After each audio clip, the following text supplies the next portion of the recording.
முதலமைச்சர் மு.க. ஸ்டாலினை இன்னும் சற்று நேரத்தில் சந்திக்க இருக்கிறார் முன்னாள் முதலமைச்சர் ஓ பன்னீர்செல்வம்.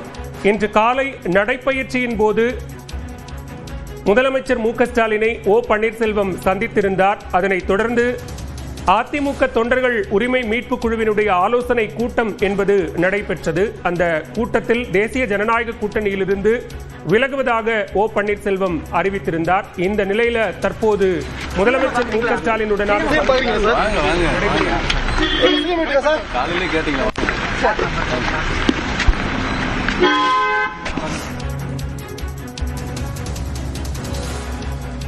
தேமுதிக பொதுச் செயலாளர் பிரேமலதா விஜயகாந்த் உள்ளிட்ட தேமுதிக நிர்வாகிகளும் முதலமைச்சர் மு.க. ஸ்டாலினை சந்தித்து உடல்நலம் குறித்து விசாரித்திருந்த நிலையில் தற்போது அடுத்த கட்டமாக முன்னாள் முதலமைச்சர் ஓ பன்னீர்செல்வம் முதலமைச்சர் மு.க. ஸ்டாலினை சந்திக்க இருக்கிறார். இன்று காலை நடைப்பயிற்சியின் போது நடைபெற்ற சந்திப்பு, அதனைத் தொடர்ந்து தேசிய ஜனநாயக கூட்டணியில் தாங்கள் இல்லை என்கிற அறிவிப்புக்கு பிறகாக முதலமைச்சரை இன்னும் சற்று நேரத்தில் ஓ பன்னீர்செல்வம் சந்தித்து பேச இருக்கிறார். கூடுதல் விவரங்களோடு இணைகிறார் சிறப்பு செய்தியாளர் சுபாஷ். சுபாஷ், விவரங்கள், இந்த சந்திப்பு எந்த அளவுக்கு முக்கியத்துவம் வாய்ந்ததா இருக்கு? பாலவேல், இன்று காலை முதலமைச்சரை சந்தித்து நான் வணக்கம் மட்டும் சொன்னேன் என்று சொல்லியிருந்தார். தற்போது நமக்கு கிடைத்திருக்கக்கூடிய தகவல், சித்தரஞ்சன் சாலையில ஆழ்வார்பேட்டையில் உள்ள முதலமைச்சர் இல்லத்திற்கு முன்னாள் முதலமைச்சர் ஓ பன்னீர்செல்வம் நேரடியாக புறப்படுகிறார். அந்த காட்சியையும் நம்ம பார்த்துட்டு இருக்கோம். அவருடன் அவரது மகன் முன்னாள் நாடாளுமன்ற உறுப்பினர் ஓ.பி. ரவீந்திரநாத் உள்ளிட்டோரும் அவருடைய ஆதரவாளர்கள் ஒரு சிலர் மட்டும் முதலமைச்சரை சந்திப்பார்கள் என்று தகவல் வெளியாக இருக்கிறது. முதலமைச்சர் சித்தரஞ்சன் சாலையில் ஓய்வு எடுத்து வருகிறார். கடந்த வாரம் முதலமைச்சருக்கு ஆஞ்சியோ பரிசோதனை செய்யப்பட்டு அவர் மருத்துவமனையில் இருந்தார். கிட்டத்தட்ட திங்கட்கிழமை அட்மிட் ஆனவர் 5-6 நாட்களுக்கு பிறகு டிஸ்சார்ஜ் ஆகி இன்றிலிருந்து வழக்கமான அலுவல் பணிகளை மேற்கொண்டு வருகிறார். அப்படி மேற்கொண்டு வரக்கூடிய அவர் தற்போது முதலமைச்சர் மு.க. ஸ்டாலினை சந்திப்பதற்காக சென்னை சித்தரஞ்சன் சாலையில் உள்ள அவரது இல்லத்தில் சந்திப்பதற்காக உட்லாண்ட் ஹோட்டல்ல இருந்து அவர் தங்கியிருக்கக்கூடிய அந்த ஹோட்டல்ல இருந்து புறப்பட்டிருப்பதை காட்சிகளாக பார்க்க முடிகிறது. மிக முக்கியமான ஒரு சந்திப்பு தான். காலையில ஒரு சந்திப்புன்றது வழக்கமான ஒரு சந்திப்பு மட்டுமே. ஆனா இப்போ அப்படி பார்க்க முடியாது. ஏன்னா இந்த சந்திப்புன்றது மிக மிக மிக ஒரு முக்கியமான ஒரு சந்திப்பாகத்தான் பார்க்க முடியும். அடுத்த வெகு சில நிமிடங்கள்ல இந்த சந்திப்பானது நடைபெற போகிறது.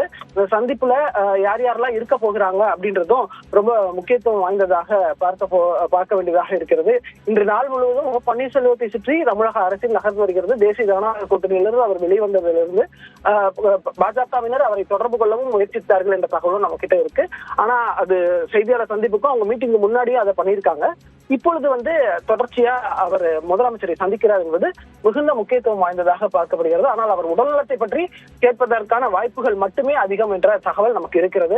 இன்று காலை தேமுதிக பொதுச் செயலாளர் பிரேமலதா, எல்.கே. சுதீஷ் மற்றும் பார்த்தசாரதி உள்ளிட்ட தேமுதிக நிர்வாகிகள் எல்லோரும் முதலமைச்சரை நேரில் சந்தித்து அவர்களும் முதலமைச்சரின் உடல்நலம் குறித்து கேட்டறிந்தார்கள் நேரடியாக. அதன் தொடர்ச்சியாக முன்னாள் முதலமைச்சர் ஓ பன்னீர்செல்வமும் தற்போது அந்த சந்திப்பானது முதலமைச்சருடன் நடைபெற போகிறது என்பது மிக முக்கியமாக பார்க்கப்படுகிறது. சுபாஷ், என்டிஏ கூட்டணியில் இருந்து திரு ஓ பன்னீர்செல்வம் விலகினார் என்கிற செய்தியை அடுத்து மூத்த பத்திரிகையாளர்கள் பேசிய தகவல் என்பது திமுகவோடு ஓ பன்னீர்செல்வம் நெருக்கம் காட்டுகிறார், அது பாஜக தலைமைக்கு தெரிந்திருக்கிறது அப்படிங்கிற ஒரு கருத்தை கூறியிருந்தார்கள். அப்படியான சூழல்ல இந்த சந்திப்பை ஒப்பிட்டு பார்க்க வேண்டிய தேவை இருக்கிறதா? நம்ம ஜெயலலிதா இருந்த வரையும் அது போல யாருமே இருக்க முடியாது, அது போல எந்த ஒரு செய்கையும் செய்ய முடியாது என்பதுதான் அதிமுகவில் இருந்தது.